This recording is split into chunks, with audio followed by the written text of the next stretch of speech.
guyyaa har'aa immoo mata duree miyyuu itti walitti deebine egaa jechoota hayyoonni Oromoo dubbatan yookiinis immoo jechoota hayyoonni Oromoo yeroo qabsoo irra turanitti itti fayyadamaa turan taatee amma Oromiyaa keessatti ta'aa jiru kana faana sirriitti kan wal ilaallatu kan jechoota isaan kaasan yookaan sun hanga guyyaa har'aatti kan keessa keenyaan bahin yeroo hundumaa akka inni isaan yaadataa bara baraan kaanuu kaanii darban kan waliin ilaallu ta'a. Egaa jeneraalichi beekamaan Taaddasaa Birruu egaa qabsoo Oromoo keessatti iddoo guddaa bakka guddaan kan kennamuu fi egaa jecha bareedaa kaa'inuu kaa'e tokko maal jedhee uummanni Oromoo barachuu qabu. Uummanni barate immoo mirga isaa falmateeti gonfata. Jeneraal Taaddasaa Birruu ofumaa dhamaatu malee ani rasaasni na hin nyaatu. Agarii tulluu garummaarraa duuti bilisummaadha. Nama galtuu garbummaa iddaan buqqifna daddannaan ilmaan itti guddifna. Jeneraal Waaqoo Guutuu boolla tokko keessatti yeroo lama hin jinnamina. Jaarraa Abbaa Gadaa duuti koo du'a gootaati, dhiigni kiyyaa dhiiga dhangala'ee miti. Dhiiga saba koo misoomsu. Hayilamaariyaam Gammadaa garbummaarraa du'an filadha. Kanaafan fincilee daggalatti hafe. Artist Usmaayoo Muusaa kan keessa beekuuf lolli tapha. Abishii Garbaa Kooda Jimmaa Kooda Warroo Kuturuu Wallaggaa Shaampoo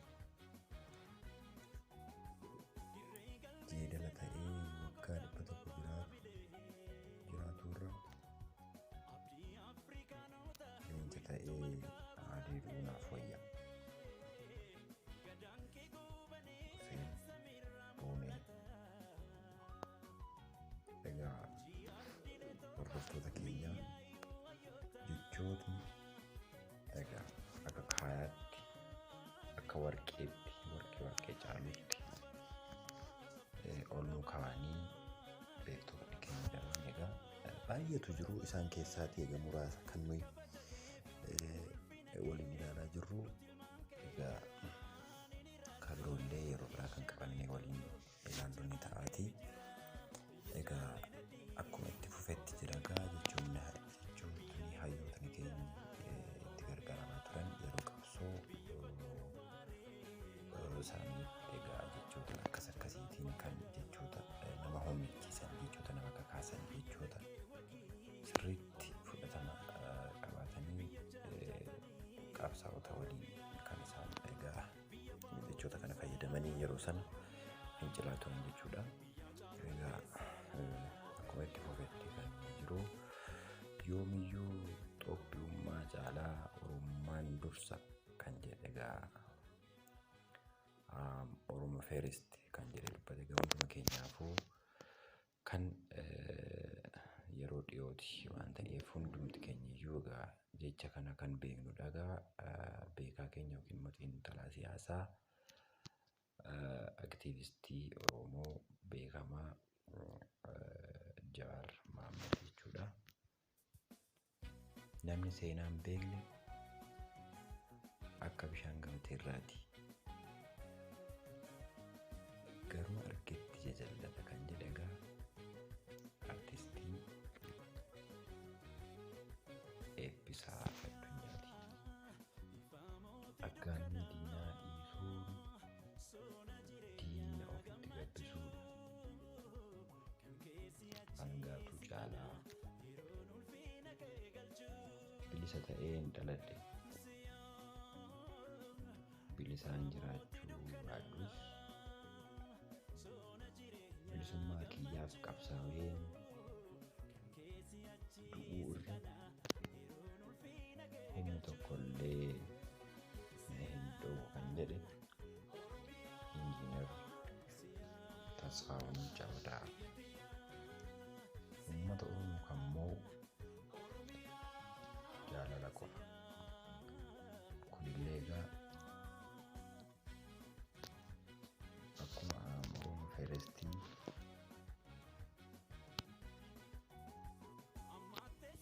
yeroo dhiyoo yookiinis immoo dhaloota ammaa kanaaf haaraa kan hin taane uummata Oromoo kan mo'u jaalala qofa kan jedhe Dooktara keenya Lammaa Magarsaati jechuudha. Oromummaan qabeenya waliin qabnudha kan jedhe kunillee akkasuma kan barbaaduudha kan baay'aati jechuudha. Meegaa jechoota mimmiidhagoo qabsaa'onni keenya durii kan ammaas jechoota kana akka kanatti miidhagaa fayyadamanii qabsoo fuunisaa kan turan muraasni kan amma hanga ammaatti waliin gaanidha.